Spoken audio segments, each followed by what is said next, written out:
welcome to your beginner's guide to how to be a probation officer. So I thought I would put this guide together because I've got lots of videos on my channel, so you can have a look. They're all here. So this is just an easy step-by-step guide. Okay, so step number 1, what actually is a probation officer? You know, sometimes when you're in the job and you've been doing it for so long, it's hard to explain to someone else what it is. So you will, and I might use some jargon, I'll try and do it as basic as possible. When somebody has committed an offence, they get arrested by the police, then they get charged, and then they go to court, and then at court they will get sentenced. So at that point of sentencing, someone may get a community order. So community order is they will be in the community, so they carry on living their life as normal, but they will be directed to see a probation officer. Another person may get a prison sentence, so then they go to prison, but then they can be released halfway through if it's not a life sentence, and then they will be supervised on licence by probation officer. So there's 2 routes into how people end up seeing you as the probation officer: community order or prison sentence. Even if they're in prison, you will be allocated them as your case, because you can still work with them while they're in prison and then prepare for them on release. Okay, so that's routes in for people coming to work with us as probation officers. Next thing you need to know is, what does the work entail? So contrary to popular belief, it's not just sitting in a room chatting to someone. Let me let this helicopter go past. Probably a police helicopter, especially where I live. It's not just sitting in a room talking to someone. So you get trained on motivational interviewing, that's just an example, how to work with people with like personality disorders, how to work with people with mental health. That's just some examples. So you get trained on working with all different kinds of people, because there's certain techniques involved when you're met with resistance, when you want to try to motivate someone, when you want to communicate with someone, when you want to influence someone. They're all skills. That's not just having a conversation.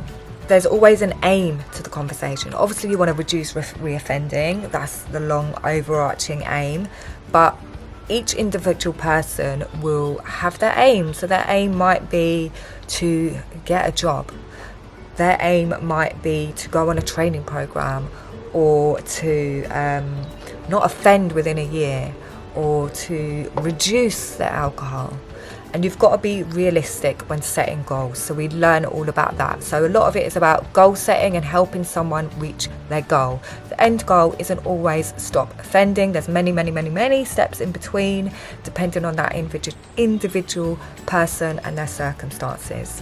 So this is why it's really good to have an understanding of people, human behaviour, how people interact, all of that lovely stuff. Next thing, what does a probation officer do? We sit in the office and do loads of assessments on our laptops, which actually surprised me when I first came into the job. So if you are a probation officer, you might hold a caseload of people. Have a look at my previous videos about caseloads.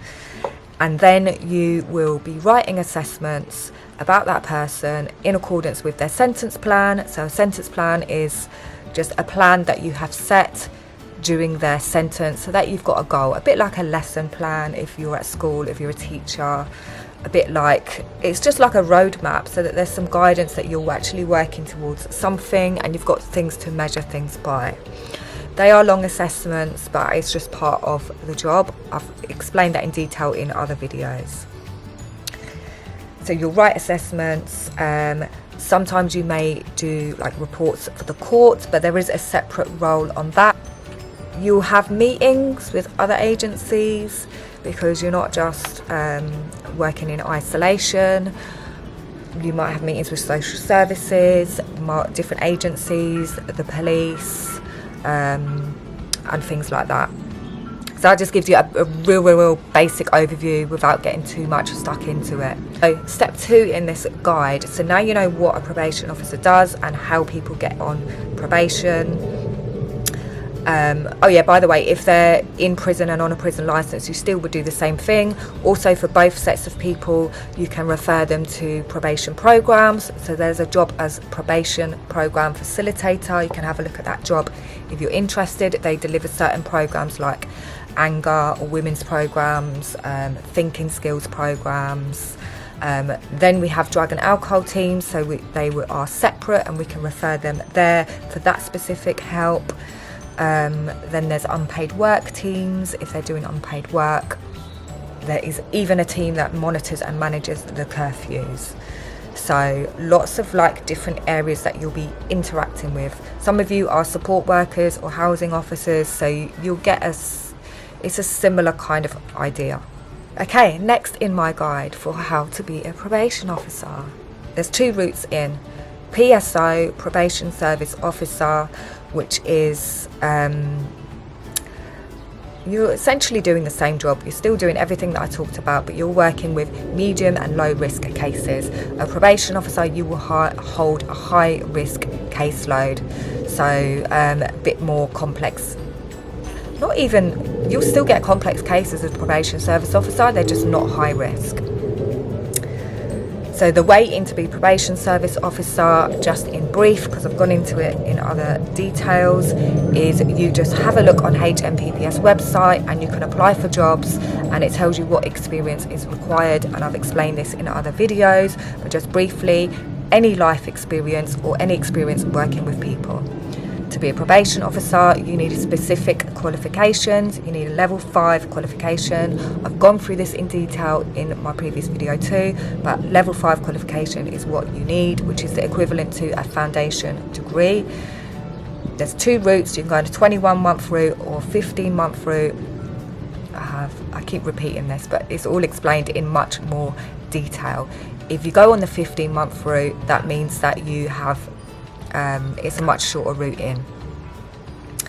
You'll be training on the job, so you will be working full-time, or you can do it part-time, but you will be working straight away in this job, and then you get trained alongside it, and then you work towards your graduate diploma. So there's studying and training involved. So if I go back a step before the training, how can you get into it then? So you can get into it by, like I said, the degree route, etc. But alongside that, you're going to want to make sure that you have some experience working with people. This can be in a voluntary capacity or in a paid capacity. It can be things like housing worker, support worker, well-being worker,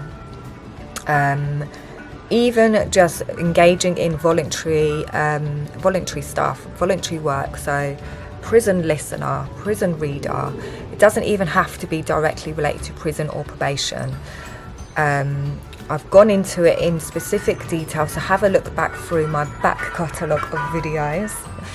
And I've gone through how you can get into this job without experience, because I think we have to have specific experience, but you probably have enough experience. If you're interested in this world and this field, it's likely you've been drawn to people facing jobs anyway.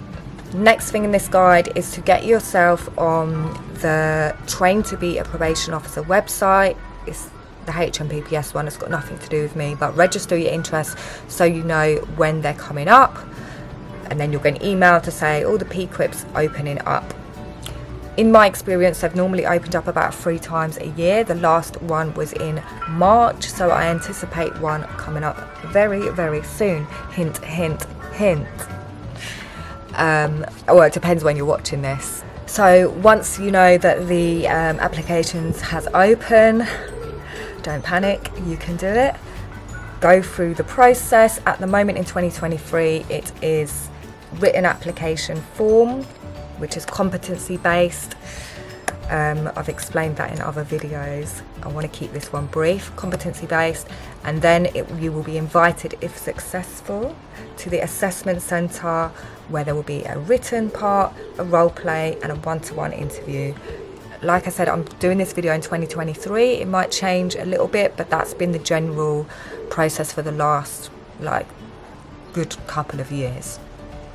When you are successful, you will then go through a vetting process, which can take up to about 6 months. Once you've passed the vetting, you will then be placed in the office of the region that you applied for. So there are probation regions, so that's things like London is a region, you've got Kent, Surrey, Sussex is a region, I think it's like West Midlands, South Central, so that will cover, like say for example South Central, that will cover like certain places in the south of England. Okay, so now you've got the beginner's guide. You want to know, yeah, but I really need help. Maybe you've applied for it before, or maybe this is new to you. So I have a coaching program where it is a group program, so I work with a small group of you, and first things first, because this is crucial, we work on personal development, so things like mindset, resilience. Why? Because everything starts with your mind, the thoughts that you're telling yourself, the habits to be able to stick out with a goal. So we go through that, and that will help you when you're in the job, because I'm all about long-term stuff. It's not just, yeah, give me the tips to get in and then you're in and you're stressed out. It's about, okay, how can you actually navigate this whole journey that you're actually living a peaceful life, even as a probation officer.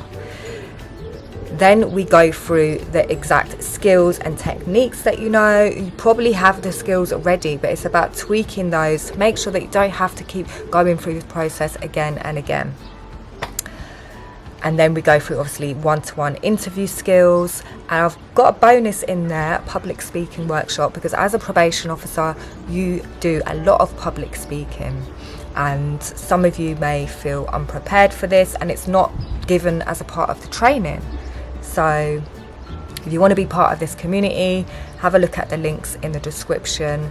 I've got loads of free things. I have free weekly coaching in my Facebook group, How to Be a Probation Officer, and I have a free ebook for how to get a job in criminology that will really help you with what I've outlined about how you can get into it, what entry-level jobs or volunteering, instead of just searching criminology jobs and getting loads of stuff come up. You can be more specific. This will help you.